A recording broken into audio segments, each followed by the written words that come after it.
The Jewish idea, the authentic, original Jewish idea of the Mashiach, I should also explain the meaning of the term Mashiach. The word literally means the anointed one, because the leader or the king of the Jewish people was, at the time that he was invested as leader of the people, he was anointed. But really it just means the leader of the Jewish people. The Melech HaMashiach is the king or the leader of the Jewish people at such time that the Jewish people truly fulfill their purpose and achieve that reality of being a Mamlechet Kohanim, a very unique nation in their land, which is based on the principles and the precepts of the Torah. That is referred to as Yemot HaMashiach, the days of the Messiah.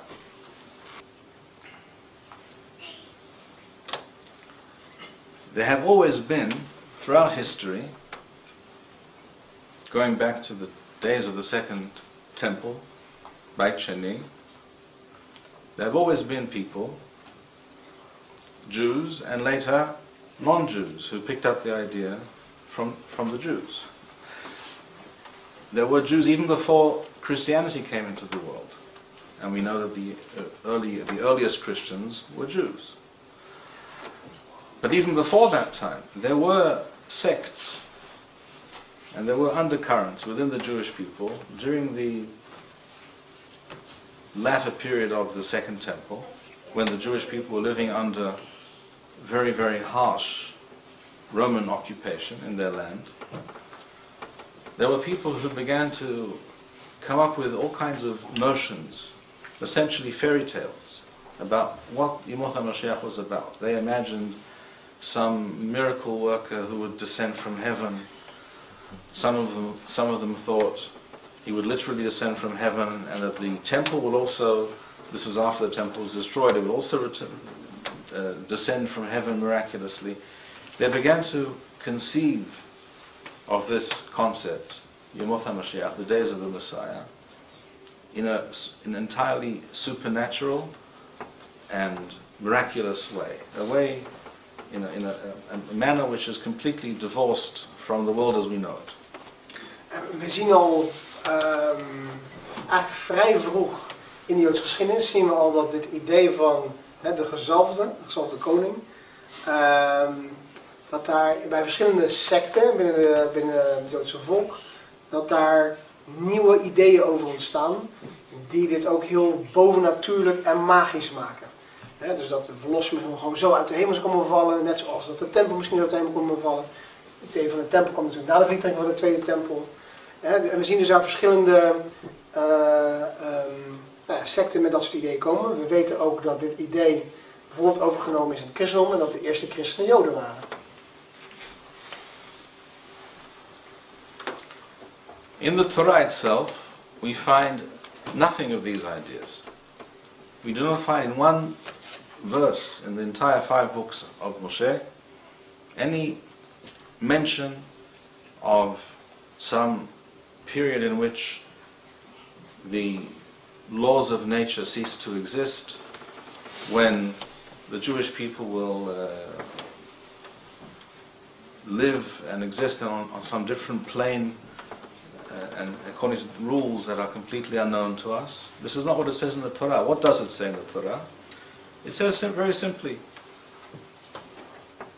we were told ahead of time by Hashem in the Torah,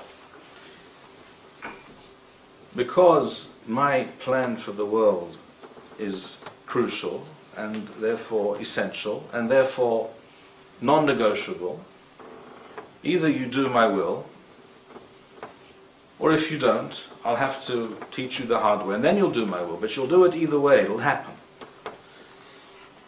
And what will the punishment be? You will be sent into exile for a long time, perhaps, until whatever time it takes, when Hashem knows that the time is right, I will bring you back. The exact words of the Torah are, "V'shav Adonai Elohecha et shavutecha." Hashem will bring you back from your captivity back to where? Back to your land. And he will gather you in together and he will bring you back to your land. And what will happen there? And there you will finally do what you were supposed to do the first time, and the second time that you didn't complete or you didn't fulfill, you will do it the next time, until it has to happen, because certain things have to happen. There is no choice. So Hashem's will is non-negotiable, and Hashem and Am Yisrael's purpose is also non-negotiable. So as we mentioned, already in the time of the Second Temple, we are aware of the fact that there were some Jews, not necessarily the most learned of the Jews, not the sages, but there were certain people who began to imagine that, particularly because they saw the situation was so dire, they couldn't see how they would be able to escape from the terrible persecution and occupation of the Romans. And when people are suffering greatly and see no way out, they become desperate and they begin to imagine all kinds of things. This is exactly how such ideas come into being. And these ideas later, by the way, became the foundational ideas of Christianity, again, which was established by some of these Jews who had these unusual ideas. But this is not orthodox, this is not authentic Torah teaching. The authentic Torah teaches that the world, or the time of the Mashiach, is not a time which is miraculous and supernatural, but rather the world as we know it, but a corrected and more perfect world. Now I'm sure you've all heard of the Rambam, Maimonides, Rabbi Moshe ben Maimon, one of the greatest of Jewish sages and thinkers of all time. Rambam was completely aware of what we just described, that there were many Jews who were very confused about these things. To this day, by the way, things have not really changed. If you go out in the street, well, perhaps not here in Rotterdam, but if you go out into the street in Israel and you ask 100 Jews on the street, how do you understand the concept of the Mashiach? What does it mean to you? And not just Jews who are unfortunately ignorant of the Torah. Jews who are apparently, ostensibly, conversant with the Torah. Observant Jews. Ask them what they understand by the term Mashiach. You will hear, first of all, probably 100 different answers, and second of all, they'll probably all be wrong. And that's unfortunately the bottom line. And Rambam knew this to be the case, and therefore he made a point of stressing what I'm about to quote to you. So what did the Rambam go out of his way to write and to stress? I'm going to quote directly in Hebrew and I will translate it into English. Immediately after beginning to discuss the concept and the time period known as Yemot HaMashiach, the days of the Messiah, Rambam writes as follows. So that you can all check that I'm not making this up, I'll tell you, it's in Hilchot Melachim Milchamot, Perek Yud Aleph, Halacha Gimel, chapter 11, Halacha 3 of Hilchot Melachim Milchamot. ואל יעלה על דעתך שהמלך המשיח צריך לעשות אותות ומופתים. Do not imagine for a moment, says the Rambam, that the Melech HaMashiach will be required, or that you should expect of him, to perform all kinds of miracles and supernatural doings. ومحدش دفرين بعالم, to come up with an ability, and to have the ability to change the laws of nature. For example, ومحيا مثيم, or to revive the dead. وخيوسي بدفرين אלו, and things of this type. כמו שהטיפשים אומרים. I will explain. I will explain. As the foolish claim. כמו שהטיפשים אומרים. At this point I will add, or state, parenthetically, before you all run off and check your version of Rambam at home, and discover that the last three words that I quoted, כמו שהטיפשים אומרים, as the foolish claim, do not appear there, as by the way they don't appear here. You can check, they don't appear here. I quoted that from memory. You know why? Because this is not an accurate version. I have the accurate version on my computer behind this window, and you can find it in many places nowadays, but for centuries the accurate versions of the text of the Rambam's Mishneh Torah were not available and were heavily censored. Not coincidentally, often, almost always by Christian censors, because there were all kinds of ideas, like this idea right here, that they did not like, for obvious reasons. So what I quoted to you now, including those 3 words that I added from memory, I guarantee you that that is the original correct version of what Rambam wrote. This is how it appears in all manuscripts, and this is how it appears also, by the way, in some of the very earliest printings, before the censors developed their talents in changing our texts. But even according to the censored versions, such as this one in front of me right here, it does state explicitly, and this you can check right now, if you read Hebrew you can come and look and see that I'm not making this up.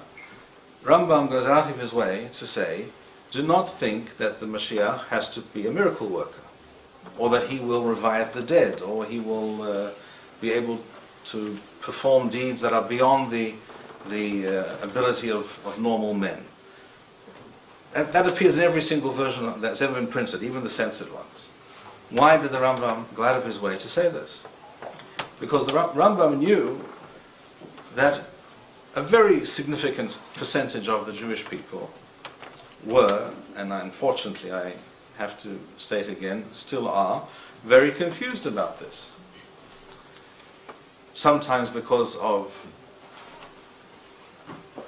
misguided understandings within the Jewish world, sometimes because of certain Christian influences, because in the Christian world the concept of the Messiah became associated with all kinds of notions about a divine being who was clearly, therefore, if he's divine, he's also therefore a miracle worker, clearly.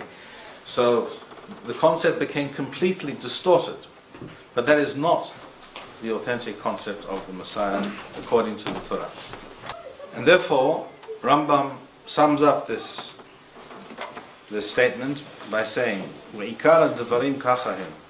The bottom line is, the thing you have to understand, the essential thing you need to understand is this. Torah hazot, that this Torah that I'm talking about, the Torah of Moshe Rabbeinu, or Moses, our teacher, Hukea u'mishpatea le'olam ve'olamei olamim. All its laws applied for all time. We'en mosifim alehem ve'lo goreim mihem. We do not add and we do not detract from them. This, of course, is also a reference to Christianity that claim that, well, yes, the Torah is true, but much of it no longer applies. That's part of one of the reasons Rambam writes this.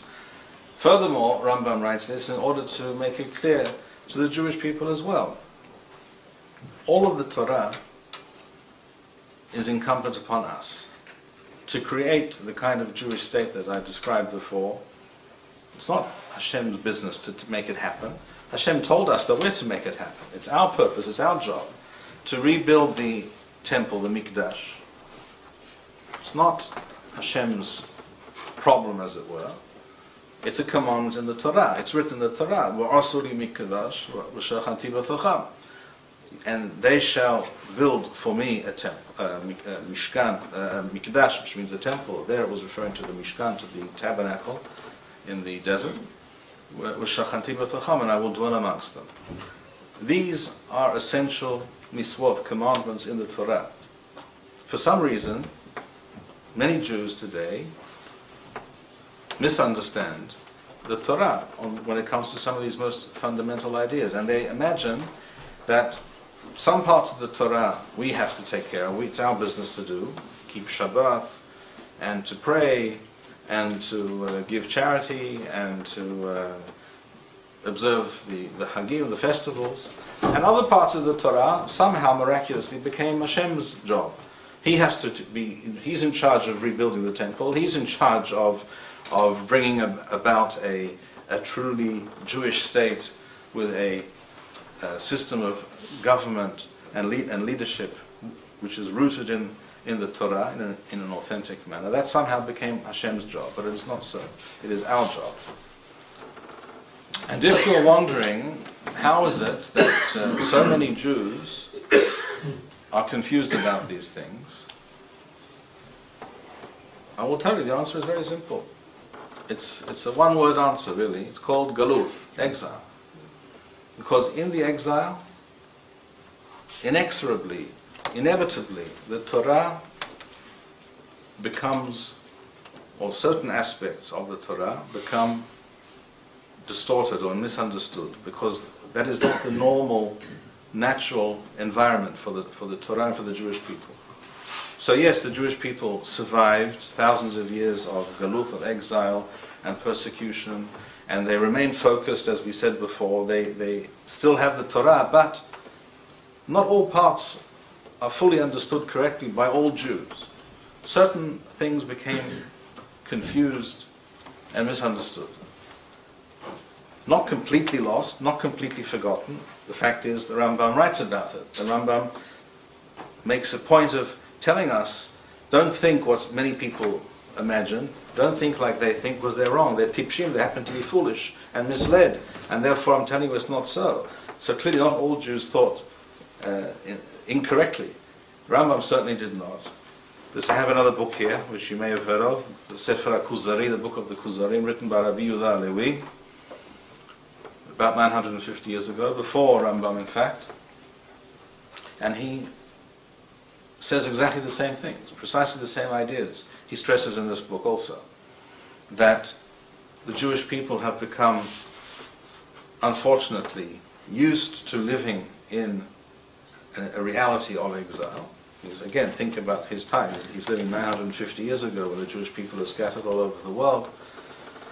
And he's trying to present an authentic rendition of what Torah Judaism is about. And he says, the Jews have become, by and large, have become complacent and used to living in this reality, and don't really think about how to get out of that situation and return to where they're supposed to be and live up to who they're supposed to be and do what they're supposed to do.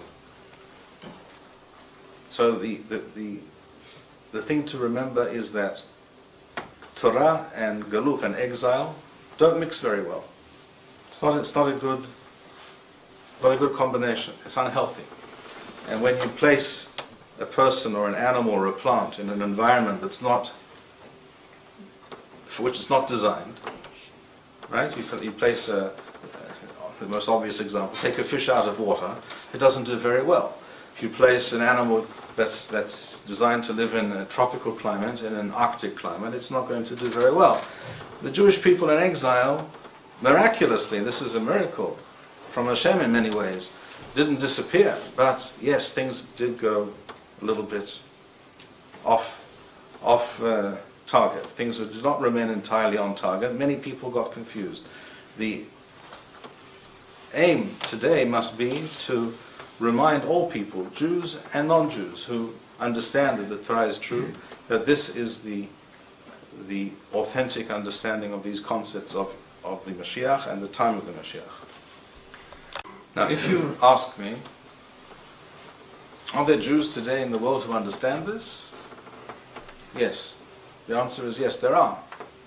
Many. But not enough. Not enough. There are many Jews who understand, but there are also many Jews who misunderstand. And there are Jews who unfortunately are so ignorant of their heritage who couldn't care less. Everything I've said today to them is of no interest, unfortunately. But yes, there are Jews who know and Jews who care. And I know, because I've met many, and I think I'm speaking to many right now, there are also many B'nai Noach, Noachides, who also know and also care about these things. Who understand that just as Jews have to strive towards this goal, and if there are many Jews who don't understand, then we have to educate them. We have to inform them. We have to talk about these things. Just as Jews have to do this, I believe Noachides also have a very important role to play in bringing what I would call Yemot HaMashiach awareness, the days of the Messiah awareness to the world, not in some irrational, supernatural way as Rambam wrote, as the foolish speak about, but in a very reasonable, down-to-earth, calculated way to explain what is the purpose, what is the aim, what is the goal to which we aspire, that was written in the Torah thousands of years ago, and that the Jewish people and all those who understand the word of Hashem aspire to. So therefore, if the powers that be in Israel today, if they were to understand these things and they wished truly to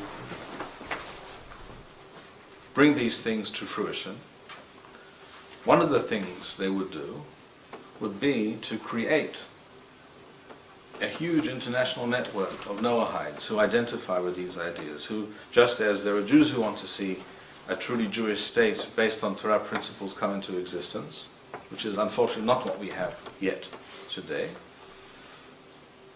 they would also seek to organize and to make the voices of all those Noachides in the world who also believe in these things, make those voices heard. Unfortunately, I don't run the Israeli government. It's not in my power to convince them, apparently, that this is what they should be doing, but I know that's what they should be doing. Sometimes when a person doesn't know what he should be doing, he has to be egged on by others. He has to be nudged from behind and whispered in his ear, and sometimes even hit on the head, until he realizes and hears what's being said. This is what you're supposed to be doing. And yes, we also support this idea. And that is one of the aims, I believe, should be one of the aims of all God-fearing people, Jews and Gentiles, to create this connection, association between the Jews who understand these concepts that we have spoken about today, and the non-Jews, the Noachides in the world, who also understand and accept and believe in these things, and to raise that voice, again, in an intelligent, calculated, and efficient manner, so that this voice, these ideas are heard loud and clear throughout the world. That should be our common aim. And I hope that we, starting today, starting tomorrow, in the nearest future, we don't have to, as I said yesterday, there's no miswa in the Torah to make things happen as slowly as possible. We can try and make things happen a little bit more quickly. That should be our aim, that should be our purpose. The production of these videos and maintaining this channel demands much time and money. If you enjoyed this video, please show your appreciation and support. To make a donation, please go to www.machonshilo.org and press the PayPal button, which appears on the upper right-hand side of the home page. To sponsor a video or purchase Birkon Nusach Eretz Yisrael, please write us at office@machonshilo.org.